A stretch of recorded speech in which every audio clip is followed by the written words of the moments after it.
Can I say I'm the man? Am I losing my mind? Am I wasting my time? Do I know who I am? I don't know who I am. Can I say I'm the man? I don't know, I don't know, I don't know, I don't know, I don't know who I am. So confused in this life full of mystery. Guess I'm glad it ain't a life full of misery. I wanna dance, I wanna fly, I wanna let it free.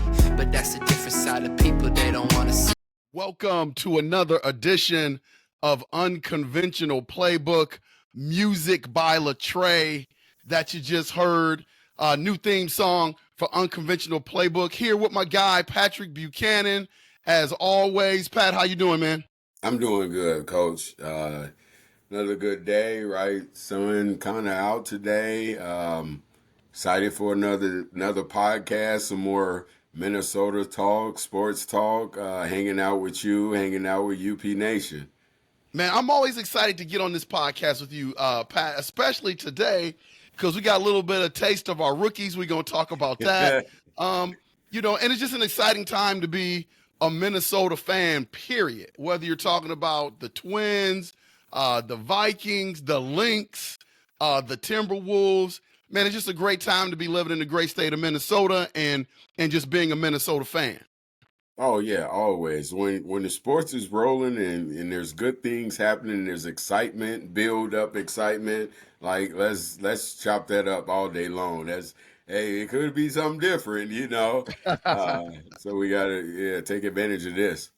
Yeah, man. I was thinking about you last night because I was excited. And so your voice was permeating through my head. In the last podcast, you were like, well, I'm not going to get too high and I'm not going to get too low for Summer League. And so I think you're absolutely right about that. I think you're right about that. But as a coach, you and I both know you've coached for years. I've coached for years. There's certain things that you see that has nothing to do with winning or losing. It has nothing to do with whether you're being too high or too low. But there's certain intangible things that you see that gets you excited that you know is going to be there once the season starts. So I want to start off talking about my man, Terrance Shannon, last night. This young man has a lot of versatility in his game. Yep. And he is a talent. Chosen 27th in the draft. He's only going to get better. I don't think last night's game where I think he had 25 points, something like that. Yep. I don't think that's indicative of who he's going to be his rookie year, but I love the determination. I love the athleticism. I love his state of mind going into that game. I love his intensity on defense. Man, give me your thoughts about this young buck that you saw last night. Man, I felt like maybe in the locker room, coach was like, somebody, you got to set this tone, right? Right? As coaches, we think about tone setters, right? Yes. And, from the get-go, that poster, that body he called set the tone of the game, right? Yeah. Listen, this kid we talked about before, he's NBA ready, he's body ready, all these things is ready, right? Then the specialness that I'm going to just say it out there. I'm a lefty myself. It's tough to guard us, right? Yes. It's tough to guard a lefty. Yes. A lot of things, shots, things we do are unorthodox you're not used to seeing. But he has it all. This kid has the package. This kid has what it takes to be successful in this league. Last night was just a tip of the ice. This was he little teased us a little bit with that, right? Dropping off that 25, smooth, easy 25, right? Yeah. That 25, He felt like he did that in his sleep. He looked phenomenal out there. I think as Minnesota Timberwolves fans, as we're looking at that bench, we're talking about Nas and Ingles, and you're talking about Alexander Walker, right? You can add, you really let's keep watching it and not to get too high, too low. But this is who we already knew, right? The only reason he wasn't a top 10, top 8 pick was because of some stuff that, sometimes you got to deal with stuff. We know this was a top talent. Everyone, the Big Ten knew, the country knew it was a top talent. We got blessed enough to get him at number 17. And he showed everyone he was the best on the floor last night. Whether either team, he was the best player on the floor. Yeah, and UP Nation out there, those that follow our podcast, we said it a couple of podcasts ago when we were previewing the games. You know, Rob Dillingham was the exciting pick. It was the pick that we traded for from the Spurs, and we got him. Everybody was talking about him. But we said Terrance Shannon may be more ready early because he's a little bit more mature. And what I mean by mature is he's played more college basketball than Rob Dillingham. He was body ready and game ready. And I think you saw a little bit of that last night. You know, on the flip side, we saw Rob Dillingham, and I'm not going to overreact to that either. You know, he didn't shoot the ball well last night, but here's the key thing about a primary ball handler, Pat, and I know you know this because you've coached for years. He had 0 turnovers last night. So that means 0 turnovers in about 26, 28 minutes. So that means his decision-making is absolutely on par. Did he have a rough night shooting? Absolutely. But that's to be expected in your first summer league game, first NBA game. You're getting acclimated to the speed. You're getting acclimated to the physicalness. The one thing that I probably can hang my hat on with him right now, again, not getting too high, not getting too low. He's a little bit of slight of body. So he gets bumped around a lot. So, I mean, his obstacle is just going to be getting bigger, stronger, faster. But you can absolutely see the athleticism and the talent and the basketball IQ of that young man on the floor. Oh yeah, I mean, you look at that, and like you just said, he took care of the basketball. You see some things in him. You look at missed shots. You know, when I looked at it, you know what I saw is change your pace, change your speed, change your direction. Once he really gets that right at the NBA level, right, even now, that's going to make his shot selection, even his shot making ability better, right? It's going to have to be that he can't be one speed all the time, right? He's going to have to change it up and set up, you know, the defenders for what he really wants to do, right? There was no crack on Rob, right? I'm be honest, I expected Rob to have a game like that. That's just I expected him to have a game like that. But I guarantee you this, I don't know, when is it, Sunday they play again, tomorrow, Monday, right? That next game, I promise you Rob will have better game in my opinion. If Rob goes in there and drops off 14 and 5, that's the game I think that he can have, right? I think he can do that, right? But there were some other guys that was out there, coach, right? Knicks was out there looking pretty good out there. Knicks was out there hooping. Like, I was like, hold on, man, what's going on right there, right? Yep. So I'm not worried about Rob. Rob will be fine, right? He's, you know, some people adjust in a different way than others, but we knew what Shannon Jr. was. Yes. Right? We knew that, and that proved it right then. And, you know, I know Coach was sitting in there looking, Coach was sitting back like, y'all done gave us this. Watch out, West. Y'all done gave us this. That's a weapon. Yeah. But the thing about it, Pat, what's a good sign, man, is that you're absolutely right. Finch was there courtside with Big Cat. Mike Conley was there. You know when your culture starts to change. You've coached at numerous high schools. I've coached at numerous places, and sometimes it's all about that change of culture, right? And so what I saw yesterday from the Minnesota Timberwolves Summer League is they knew Finch was in the house. Yeah. They know that Finch and his staff are defensive coaches. Yep. So I felt like the effort on the defensive end from every player that stepped on the floor was paramount. You can see the intensity, being able to guard on ball, guarding away from the ball, off ball, the communication defensively. I had never seen that at that level in a summer league game. And it was so apparent that the announcers who were calling that game talked about that one game that the Minnesota Timberwolves had in the playoffs against the Denver Nuggets, where they just locked the Denver Nuggets down on defense. You can see those players wanting to prove to Coach Finch, hey, we're not just offensive players, but we're good defensive players as well. Yeah, that's in your farm system, man. You gotta, you like, that's culture, right? Once again, that's culture. When for us, right? Me at high school level is been my youth program is my youth programs development. Are y'all doing the same Right. things we doing, right? Me, I've been always that defensive first, and to have that sort of mentality, right? So that means if you have this mentality right in the way, if something happens within us, right, once we get through our 12 men, next man up, right? If you're going to get called up for 10 days, you got to fit into this, right? That means practice and when we call your number, right? Yep. So that's just the culture that's built over there.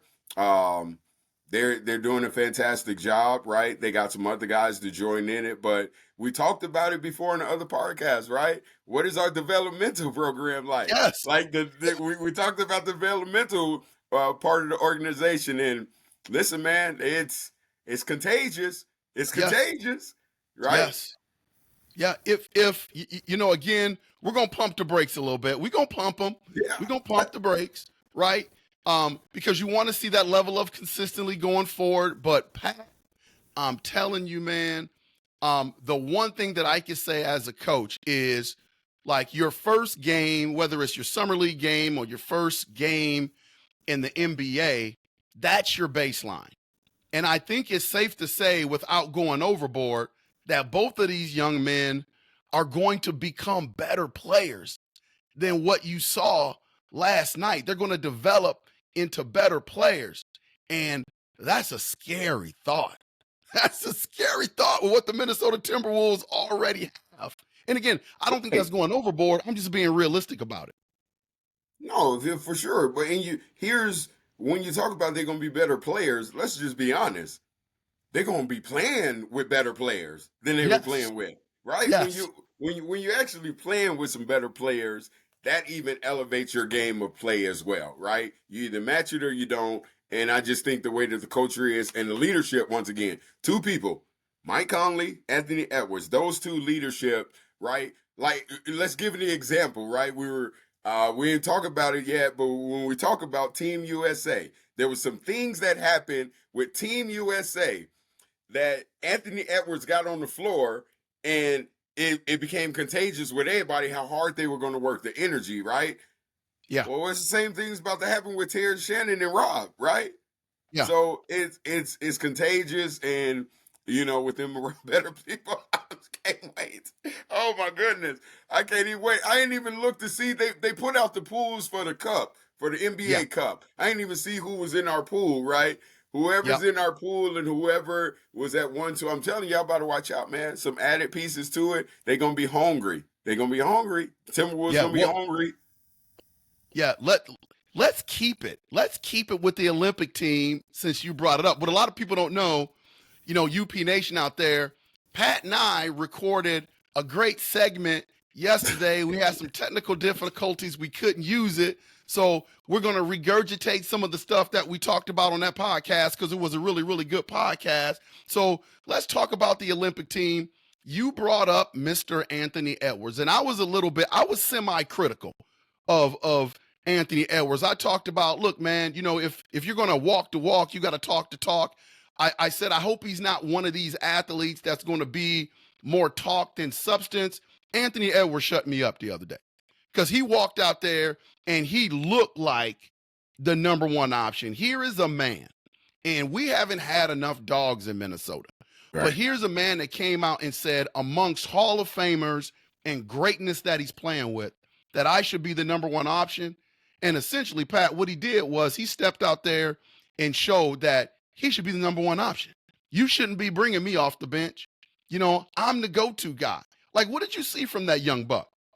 Oh, I wasn't worried about, like, what he's doing is more and more giving me. Sometimes how you go in and you're nervous about, as a coach, how they gonna play, right? How someone's gonna play, right? Every Sunday I got nervous about the Vikings football. I get, Timberwolves game, I get nervous, man. Are they gonna come out and perform, right? Here's someone who is giving me, instilling that confidence in me just as a viewer, as a fan, that he is going to perform at the highest level, right? He is going to always match his expectations, right? and he is doing a fantastic job of matching expertise. When like I was looking at it, I was like, man, what is this going on with USAT versus Canada? Right? I was like, what is this? Right? Then the next unit came in with Anthony Edwards, Tatum, Bam and Hallenberg and AD. Man, Anthony Edwards said, "Come on, let's go, Yeah. let's go. Yeah, he was I'm ready ready." to go. He was ready to go. And I'm looking at it and I'm like, man, this dude got this energy on the defensive end, but right away, look at him. He downhill at the basket, right? Sweet in rhythm, pull up jumpers, right? Making sure he locking people, communicate, making the right passes, right? He's doing all these things that energize this team and they go on this run, right? And like I told you yesterday, right? Steve, in 2023, Steve Kerr was coaching them, right? Steve Kerr talking about, hey man, you make sacrifice. Everybody's star, Dwayne Wade, he came off the bench for Kobe. He looking at it like, I don't see Kobe out there. I don't see like, Kobe. Ain't no Kobe out there. So, in 2023, after 3 games, he looked and Steve Kerr was like, this is the best player. Well, go through this exhibition and realize, this is the best player. It's nice to have energy off the bench, but we're in the Olympics. Who's your energy to start this game, right? You might need to put that young man out there because we're talking about Olympics, right? We're talking about the world stage. I know it's not set in stone and he might be playing with it, but he's one of them guys that's going to set the tone, and he is a believer. He's a dog. He's an alpha. He believes in himself. He believes in what he can bring, and he's willing to do it, though, right? There's so much people about in the social media that talk this generation. He is someone, actions speak louder than words? Yeah. Yeah, and obviously, you and I both agree that Anthony Edwards should have been in that starting lineup, but were you surprised at the rest of the guys that were in the starting lineup? I know you and I had talked weeks earlier, and you insightfully presented to me who you thought the starting lineup for the Olympic team should be. Steve Kerr went a whole different another direction. Were you surprised by that, other than Anthony Edwards not starting? I was surprised in the moment of the game, right? But I look back and I say, okay, well, as a coach, right? Here's our coach. So me and you do this, like we have these preseason scrimmages and things like that, right? So it's almost where we know our babies are can go, right? So what we do is we put our seniors out there, right? Yeah. And we know what the baby's gonna do. So I felt like he was putting his older, right, fellow guys, like when it's LeBron and Steph Curry, meaning that, right, out there. Older person, Booker's experience, Holiday, right? Those guys been to Olympics already. So he was putting out his veterans versus experience, right? But the reality is who should be starting in that game was in that second unit, and you just put LeBron with that unit and they look good, right? I am shocked about it. I'm curious to see if he's going to stay with the same lineup all 4 exhibition games before we get going. But I think it's got to change up. Like the respect due, the only person on there is respect due it, and that's not disrespecting anyone else's legacy. But there's only one person that has truly earned to start the Olympics game in the sense of, well, I don't give a damn who's on there. It's LeBron James. Yeah. He's the only one, right? Yeah. Steph Curry hasn't, that's your coach, but this is first Olympics, right? He hadn't been there before. No, and they're talking about this defense. Grant Hill talked about how he's building this defensive team, right? Well, Steph doesn't fit that, right? Yeah. These other guys fit that. So put that defensive unit, because we already know these defensive guys can score the ball, right? So put them out there instead of all scoring, and then bring some scoring off the bench. That's my opinion, though. But we'll see how Steve plays this out. Well, I think Steve is going to go to Abu Dhabi. That's where they're flying to, and he's going to figure it out. I like the word that you use where, he's going to be experimenting with a lot of things. He's going to be playing with a lot of things, and I think that's what you're supposed to do pre-Olympics. He's going to have some tough choices to make because, there's that emotional tie to some of your veteran players, especially Steph Curry, players that have been on his team and who he goes to war with during the NBA season. But I think some of these young dudes are really going to make it hard on him. They've already had to make, one tough decision, with Kawhi Leonard not being able to play. I don't know if a lot of people, especially in UP Nation, are surprised that Kawhi Leonard, couldn't get across the finish line. I mean, he's had a history of being injured, and I guess he and the, Olympic Committee made a mature decision to have him go home because he's got to get ready, for the upcoming NBA season. But where the controversy comes in is who they chose. Like, you and I talked about this on the podcast. Like I said, we had some technical difficulties, so we're just going to, talk about this again. They went and got Derrick White, who is a hell of a basketball player. Like Derrick White, people in the national media are talking about Derrick White like he's a scrub. And Derrick White is far from a scrub. Like, I don't mind him being on the Olympic team because he's one of those guys that does the dirty work. He's one of those guys that does the intangible things, and he fits on this basketball team. The one thing that I don't like is that they went back into the Celtics organization. Yeah. And they've already got 2 Celtics on the team, and they went back to the Celtics, and they chose Derrick White over Jaylen Brown. Like, I just don't understand, especially when Jaylen Brown is coming off Finals MVP and Eastern Conference Finals MVP. I mean, he was the man, and you could argue that that should have been his spot. And because they went in his backyard and chose his teammate, I just thought it was a slap in the face. What people don't realize is, for me, I think it's the beginning of the end of that foundation in Boston, because what do you do when Derrick White comes back with a gold medal and Drew Holiday comes back with a gold medal, and then their stud, the face of their franchise, comes back with a gold medal, and these guys are conversing in the locker room, and Jaylen Brown is not a part of that? It's one thing to say, well, you just got to be professional, but I'm just trying to be real about it. That's going to sting Jaylen Brown a little bit, don't you think? Oh, it's going to sting Jaylen Brown a lot. There's always been this thing with him and Tatum, right, in the media. Do they mesh, and how is that working? And the egos, 2 different shoe companies. Yeah. You got the contracts, right? Jaylen Brown got that contract, and now Tatum got his that bumped above it. But the actuality, the MVP in the finals, right, is, Jaylen Brown. You could argue, like,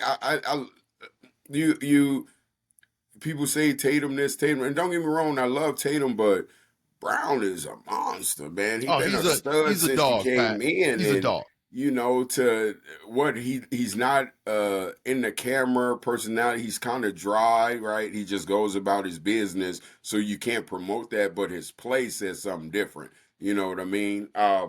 It's going to, right? And that's just something Brad's just got to take care of when they get back to camp, because it's going to be something. But sitting back and just paying attention and watching. So if they're talking about if one of these point guards go down, that's why we got a Derrick White, right? Let's look at that, coach. So let's look at it. You got Drew Holiday and you got Halliburton and you got Steph. But between Drew Holiday and Halliburton, if one of them 2 go down, your other point guard is not a defensive point guard. See, that's right? that's your basketball mind talking right there. That's why you're on the show, coach. That's why right. you're on the show. So like I respect it. Like the Derrick White thing, I just think you should have did something different. Like for USA team, I guarantee you, for the Boston Celtics, hey, listen. That owner really trying to sell the team now. He's trying to sell the team because they in that second apron like a mother. Yeah, he's really trying to sell it now. Oh, this is what y'all do, USA team? Oh, no, yeah. We might give you a little discount to take this team because. Yeah. I'm a throw another name out there for you. As no matter who you choose, people are going to be upset because there's going to be another person out there that's been left off or that wasn't chosen. So I get it. But I'm going to throw another name out there for you as a possibility of who could have been chosen to be on this team.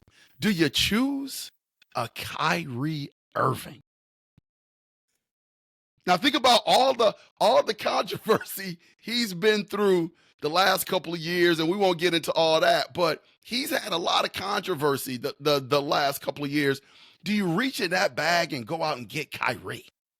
He's showed, like, I think this year out of any years in his past 4 or 5 years, right? He showed the most growth and maturity in this year of what comes out of his mouth, right? His Yeah. opinions are his opinions, but he showed more growth. He even this during the playoff run, right?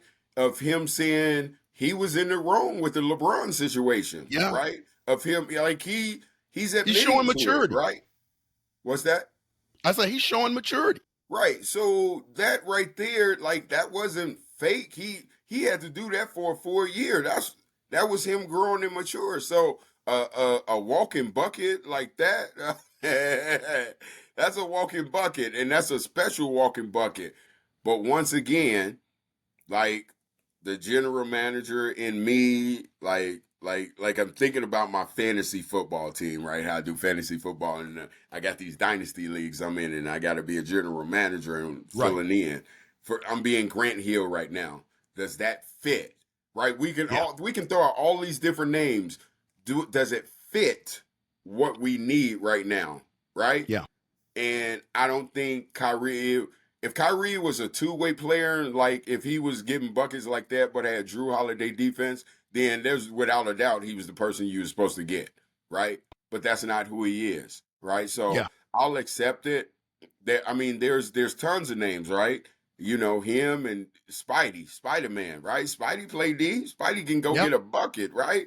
Spidey Yeah. couldn't. There's plenty of people that I can name, but I'm a trust in the process, right?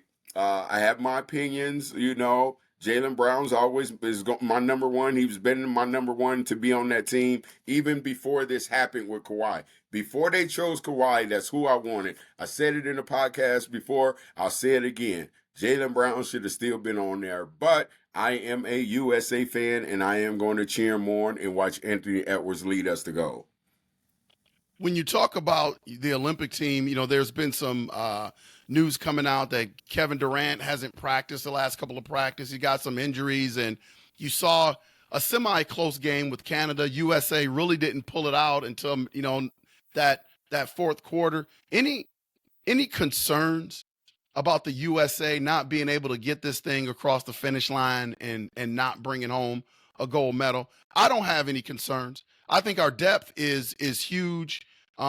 I think once we start to gel and Steve Kerr gets more practice time, I think the play is going to improve. I think the shooting is going to improve. What a lot of people don't realize is a lot of these stars, man, they're taking on role player roles now because can't everybody go out and carry the team like they normally do in the WNBA. So that's going to take a level of adjustment. It's going to take them out of rhythm at first, but I think they're going to get it. I have no fear that they're going to be able to win this gold medal, but I was interested to see what you thought. Looking at that game, I know it's only small sample size, one game. Any concern that the USA might not be able to get that gold? No. The reason why I don't have concern is, number one, it'll take them time to jail, but Yeah. it's Jerry Colangelo and Coach K. What they started back with the Redeem team and what it has been doing, right? Last Olympic, it was Popovich, but Popovich was on that staff, right? That's Kerr was true. on Popovich's staff, right? So they understand the culture that they built now for Team USA, right? When you look on his bench, right, you're looking at Spoelstra. Is that Spo on the bench that I saw Spo. too? Yep. Spo on the bench, Ty Lue, and you got Mark Few at Gonzaga. Yeah. With Steve Kerr. I ain't worried. Them is champions right there. Yeah. Right? I'm not worried. Like, I think that's fantastic coaching. And obviously, for them to be together, right? They've worked together and they're able to do this. That's why I'm not worried, because you have you got champions as coaches and you got some champions as players. That, like, I'm not there's nothing to worry about, right? I think, what do we have in the NBA? In the USA team, how many of the I think the only person who doesn't have a championship is Anthony Edwards, Bam, Joel, Hallenberg. That's Yeah. it, I think. It's loaded with And champions. Booker, right? So all those guys got rings, right? There's people that's been to the when you talk about it, right? Yeah, the Olympics is here, but the NBA championship, that's a different level. That 7-game series. They understand it's one and done, right? Yeah. It's back in the college days, it's one and done. Not worried about it. Not Yeah. worried. Yeah, it's one of these things where you're going to see really the greatness of this thing once all those great coaches that you just mentioned, they're winners, Pat, gets their fingerprints on this team, be able to work with them a little bit more. I think it's going to be one of these things as the Olympics start to go on, you're going to see this team get better and better and better. Just a few months ago, at the end of the NBA playoffs, you had 3 studs going at it. And there was a lot of good play in the NBA playoffs, but you had Luka that was showing out. You had Anthony Edwards that was showing out. And then you had another Jalen Brunson. Yeah. And Jalen Brunson is making the news right now because he was, in most conversations, the best player in the playoffs, depending on who you like and what your perspective is. You had Luka and Anthony Edwards, but Jalen Brunson was right there. Jalen Brunson just accepted a $156.5 million contract, which is 13 to 15 million lower than what his initial contract was, to create flexibility in the salary cap for the New York Knicks. Now, that's a dangerous thing because what this shows is that this brother wants to win. Yes. And he wants the New York Knicks to be able to add pieces to the puzzle. The New York Knicks are dangerous right now. When you have players, your star players, with that sort of mentality, looking at the cap and making sure that it's flexible so where now the GM can come in and do his job, I mean, that's a scary thing, Pat. Oh, it's definitely scary. It's one of them things, man. As a LeBron fan, I've been asking him to do that. Like, dude, you're a billionaire. I've been asking you to do like this. This is the sacrifice. And I love what Brunson said. He wanted to do what Mahomes and Brady and all these GOATs have done, like that. And won championships. He wants you without the sacrifice, championship just ain't gonna come, right? Golden State was able to make sacrifices with their money to bring KD in, right? Whether we like it, however it happened or not. What Brunson just did is won over that locker room. His play was already there, but the melding inside of that locker room now, in knowing he's the number one guy, right? Yeah. He's the number one guy, and he made a bigger sacrifice in his pockets more than anyone else. Yeah, after the 4 years, he'll get paid. They're going to really bless him, right? But right now, for this 4-year span to go get one, he made a sacrifice. And what is anyone going to say, right? This man is about winning. It ain't about money. He wasn't money chasing. He was winning chasing, ring chasing. And to ring chase, right, you know, in the era of ring chasing, it wasn't him joining a team, right, to ring chase. It was him making a sacrifice of his dollars, personal dollars, family, all that sorts of stuff, right? I saw some article that said Jaylen Brown, they might as well build him a statue. He the king of New York now, right? Listen, man, if you are a fan of sports, you gotta love to see that when that happens, right? That just shows a lot of, like, not to critique other people for going to get their bag, right? I'm not doing that. But to sacrifice $113 million, Yeah. like, coach, I only think I got like $13 in cash on me, right? I got something in the bank, but only got $13. This man, $113 million. This man giving out. Yeah, man. Look. I am never going to take food off of somebody else's table. I'm never going to tell somebody what to do with their money or what jobs to take or what salary or what contracts they should sign. Like I'm not going to do that. But the question has to be asked, like, how much do you need? Like, when you are, I think you made a great point about LeBron. I think, man, don't you just want a chance at one more? And if you had to take a little bit less to be able to bring some other pieces into play for your basketball team, which is needy, like, don't you do that? I am always surprised. And again, I'm far from a millionaire. I'm not a millionaire, but I would think that if someone is giving me 100 million and I potentially can make my team better if I take 90 million, I mean, maybe I'm not faced with that realistically, but I would think 90 million is enough if you can guarantee me that you're going to bring some pieces in that's going to help me win, because winning is important too. And that's the beauty in what Jalen Brunson did with the New York Knicks. Oh, it's this, it's in this generation of selfishness and selfless, right? Everything is about I, social media, all this, right?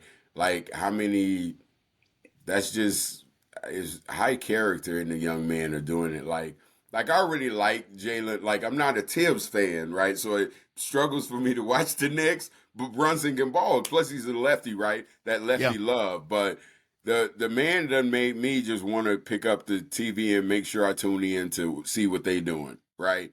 Just for doing something like that. I can appreciate that. I can appreciate the sacrifice, the self to be unselfish, right, in those moments. Those are two words that I'm using that we've used throughout our years when we're in that locker room and we're talking to our team, where we're in our practices, as being unselfish and sacrifice for the person right next to you.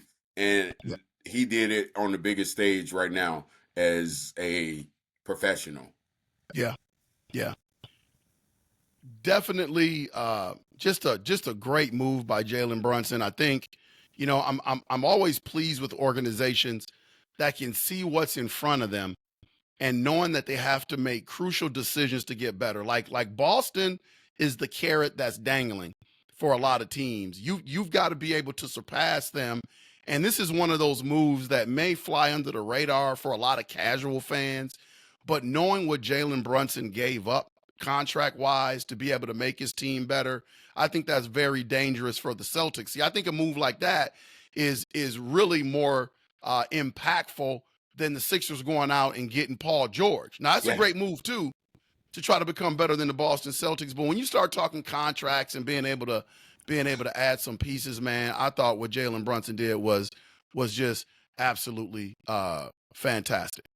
Oh, it was, right. And like you're saying, it's moving the needle. Well, here's two things. Like I think last time we said it's Boston, and then it's like Philly and New York right here, right? Yeah. Well, looking at Joel in the USA game and what Brunson just did this way. I put New York just up a little bit, and said, like those two things make me, I'm like, man, Joel didn't look right. I get you ain't played in a while.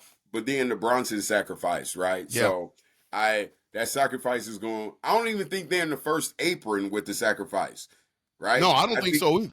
I think he just kept them like he really kept them from that first and second apron, which that if you're a fantastic general manager or some players are going to have to collective bargaining agreement. This is what the owners, this is what y'all wanted, right? So this first and second apron, there's no more thing as super teams. If you got them now, you just going to pay the money, but you can't create, build it up, right? Even though I feel like the New York's got a super team, if Julius Randle was healthy, it feels like that's a super team over there. So yeah, it's, props to you, Jalen Brunson, tip everything, I applaud you for what you're doing. I wish more people would see that and understand to do that. Maybe he sets a trend. Yeah, man, I read an article yesterday, and it was really intriguing. It was about the Timberwolves and possible moves that they can make. And why this came to the forefront is you just mentioned the name. You mentioned Julius Randle, and the article was about a 3-team trade. Yep. With Julius Randle going to Utah, Marketing going to the Minnesota Timberwolves, and Big Cat going to the New York Knicks. If you had an opportunity to do that deal, would you do it? If I'm the Minnesota Timberwolves? Yes, sir. You got to give me something else with that, though. Like, Okay. I like marketing, but you got to, Yep. what else am I getting with that, right? Yep. I'm getting some of them Utah picks back or something. Like New York, you giving up some of them picks, right? So not necessarily Utah, but New York, you got all them picks over there strongholded, right? I'm getting some picks back, right, within it, right? Julius Randle, that's gonna come off the contract. Would I do it? You know, I'm like I and UP Nation understand, as a Minnesota fans and sports out there, y'all been watching the same thing I've been watching for 8 years with Karl-Anthony Towns. So don't get mad at me when I say, yeah, I'm pulling the trigger. Okay. Right? So, yeah. So, then it was posed a different way. If everything were equal, I know there's salaries and stuff like that, but I'm just talking about player for player, health for health. We all know Julius Randle has had some health issues. You can argue that Big Cat has had some health issues. If it wasn't marketing from Utah, would you trade Cat for Randle straight up? No. Randle can ball, man. No. You wouldn't do that straight up. No. I watched Julius Randle in the playoffs a couple of years ago, man. And so the year before Brunson came, right? He was balling. Them versus New York in the conference finals or something like that. Like, he Right. was like Julius Randle. I was like, oh, he done turned this new leaf. Brunson get there, and I'm like, okay, man, they just went a notch up. They just added Jalen Brunson. Man, his level of play dropped so low. Like, it was this. Like, he ain't want to share that spotlight no more. Right. Dude, Yeah. he transformed from what I thought was fantastic before Brunson got there, and when Brunson got there, he just didn't look good anymore. No, I would not for Julius Randle. Not for Julius Randle straight up, right? Well, If see, it was this is Julius what I'm Randle talking 3 about, years because ago, yeah. I think the perspective for Big Cat, man, it gets skewed sometimes, because I think you are absolutely right. And Julius Randle is not a scrub. He can ball. But when you look at what Big Cat brings to the table, and if you wouldn't make that trade, it really shows you the value of Big Cat. Yeah. And this is why I think some of the heat that goes to Big Cat sometimes is unwarranted, because is he the player that everybody wants him to be? No. But he's still a valuable asset to the Minnesota Timberwolves. Oh, he's not a superstar. He's still a star in this league. Like, Yeah. I mean, Anthony Edwards is a superstar. Cat is a star, right? I'm not taking that from Cat, right? But he, like, for who we are, right, and what we're doing, right, I just want to see something different from him. I don't believe, as a 7-footer, that all your points need to come from perimeter, man. Yeah. If the man didn't shoot threes like that, like, as many, and his shot selection, like, that's where I get frustrated. Like I said this year, I gave him praise for not being so whiny to the officials, as Yeah. he was still whiny, but not as whiny, right? And that's the part that kills me with him, right? Yeah. And officials know it. That's why he gets tagged up with all them fouls and stuff. The defensive team that we have and whatever. Like, look at this. This is how much you got to understand the culture, too, of the Timberwolves, and whoever we bring in can fit in. Just, can it fit better? Yeah. Cat was out for how many weeks, Coach? Oh, man, he was out. I can't remember exactly how many weeks, 2 but months, it was a I think. while. About a month and a half, too, right? Yeah. Who was number one team still in the West? Yeah, Timberwolves. You see what I mean? Yeah. You see, I mean, he's not making or breaking us, right? So Well- you can get something, right? He's not making or breaking us, right? Right. And Pat, I'm going to throw some more sauce on it. Like, again, not getting too high, not getting too low. but the brothers that we saw last night, if they continue to trend in the upward direction, that makes Big Cat a little bit more expendable. Yeah.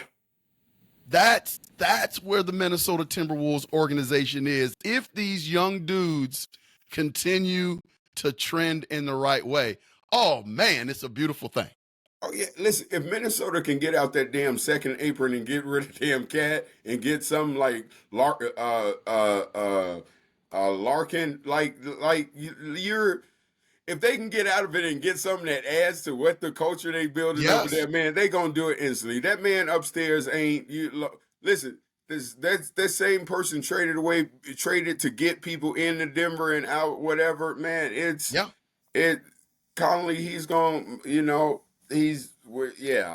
don't even want to get into it no more with it, man. But I tell you what, I wouldn't go head up with Randall. Would I do some other things? Yes, I definitely would. But you got to give up. Like, I still think his value is, like, you got to give something with it. You got to give some picks with him, right? Yeah. His value is high. He just may not fit this anymore. When he was here, he was the number one. He's now the number two, and I hate that the number two goes to I'll give you an example. He was fantastic defensively in that Denver series, right? Without him, we would have been torched because they was just torching Gobert, right? Right. But his true colors showed up in the Dallas series. And that's how I feel. Yeah. Well, Tim Connolly, our general manager, is straight up gangster. And I know that his mind is already working after what he saw last night. And again, not getting too high, getting too low, but it was a good debut. It was a good debut for both of the youngsters, along with some other players on the team. So we can be happy with that. We'll see what happens on Sunday.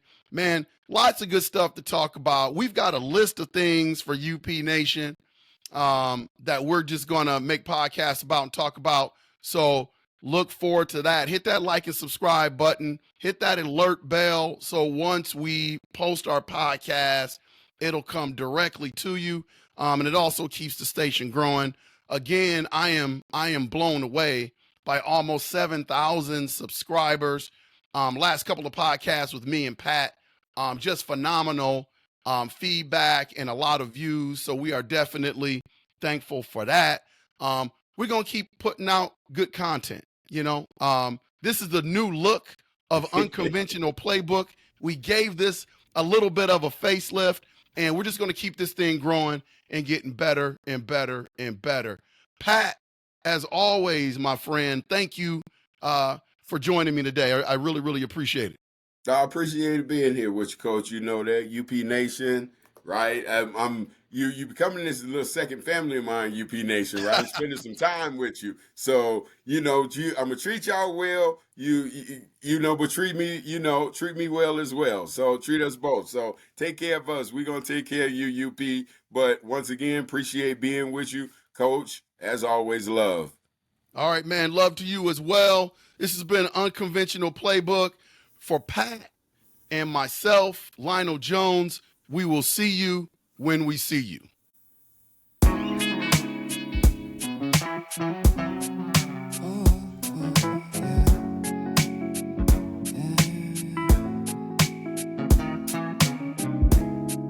I don't know who I am. Can I say I'm a man? Am I losing my mind? Am I wasting my time? Do I know who I am?